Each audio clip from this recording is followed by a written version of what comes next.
ஆனால் ஆட்சி மாற்றம் ஏற்பட்ட பிறகும் அதே நிலை தொடர அனுமதிக்க கூடாது. பொறுத்தது போதும். நம்ம இனிமேல் பொங்கித்தான் எழ வேண்டும்.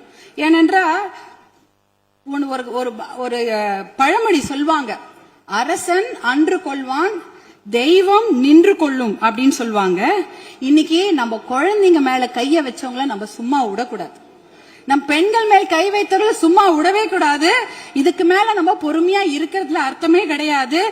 துபாய், அரபு நாடுகள், இல்ல சிங்கப்பூர் போன்ற நாடுகள்லாம் இப்படிப்பட்ட கொடுமையான குற்றங்களை செய்தவர்களுக்கு உடனடியாக சட்டப்படி மரண தண்டனை கொடுக்கிறார்கள். அந்த மரண பயத்தையும் உயிர் பயத்தையும் அந்த தப்பு செய்தவங்களுக்கு நம்ம கொடுக்கணும். அப்படி இருந்தாதான் இந்த பெண்கள் குழந்தைகளை காப்பாற்ற முடியும். வேற வழியே கிடையாது.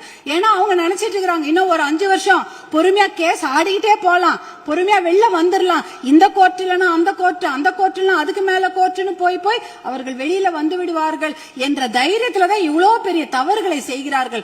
அவர்களுக்கு அந்த உயிர் பயத்தை, குழந்தைகள் மேல் கை வைத்தவர்களுக்கும் பெண்கள் மேல் கை வைத்தவர்களும் அந்த உயிர் பயத்தை கொடுத்தாதான் இனிமேல் அந்த தவறை செய்ய மாட்டாங்க.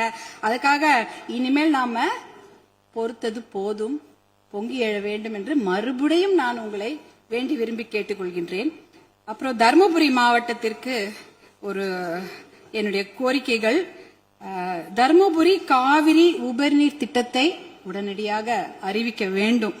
தருமபுரி மாவட்டம் மிகவும் பின்தங்கிய மாவட்டம், ரொம்ப வறட்சியான மாவட்டம். அங்க நாங்க நிலையங்களோ கட்டிடங்கள் எல்லாம் கேட்கல, குடிக்கிறதுக்கு தண்ணி கேட்கிறோம். ஒரு ஆளுக்கு ஒரு குடம் தண்ணி கூட கிடையாது. ஒரு ஆளுக்கு ஒரு குடம் தண்ணி கூட கிடையாது. தருமபுரி மாவட்டத்தில் 2 பெரிய ஆறு ஓடுது. காவிரி ஆறு ஓடுகிறது, தென்பெண்ணை ஆறு ஓடுகிறது. ஆனா அதுல இருந்து தண்ணி அவங்களால குடிக்க முடியாது. ஏன்னா அந்த தண்ணி அவங்க வீட்டுக்கு வராது, பார்க்க தான் முடியும். நேரா பாப்பாங்க, ஆறு எதிர்க்க ஓடும், தண்ணி வீட்டுக்கு வராது. இப்படிதான் அதோட நிலைமை.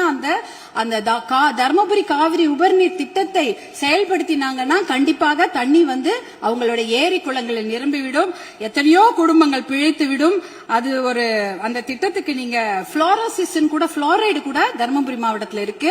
எல்லாருடைய பல்லும் கருப்பு கருப்பா இருக்கும், மஞ்சள் கலரா இருக்கும் தர்மபுரி மாவட்டத்தில் மக்கள். அது பாத்தீங்கன்னா அந்த புளோரோசிஸ் என்ற ஒரு தன்மை, அதெல்லாம் குறைக்கணும்னா நல்ல தண்ணியை கொடுங்க. தர்மபுரி காவிரி உபரிநீர் திட்டத்தை நீங்கள் செயல்படுத்துமாறு அன்போடு கேட்டுக்கொள்கின்றேன். அடுத்தது தர்மபுரியில சிப்காட் தொழிற்பேட்டை அனௌன்ஸ் பண்ணி 18 வருஷம் ஆச்சு. 2 முறை அதுக்கு திறப்பு விழா பண்ணியாச்சு.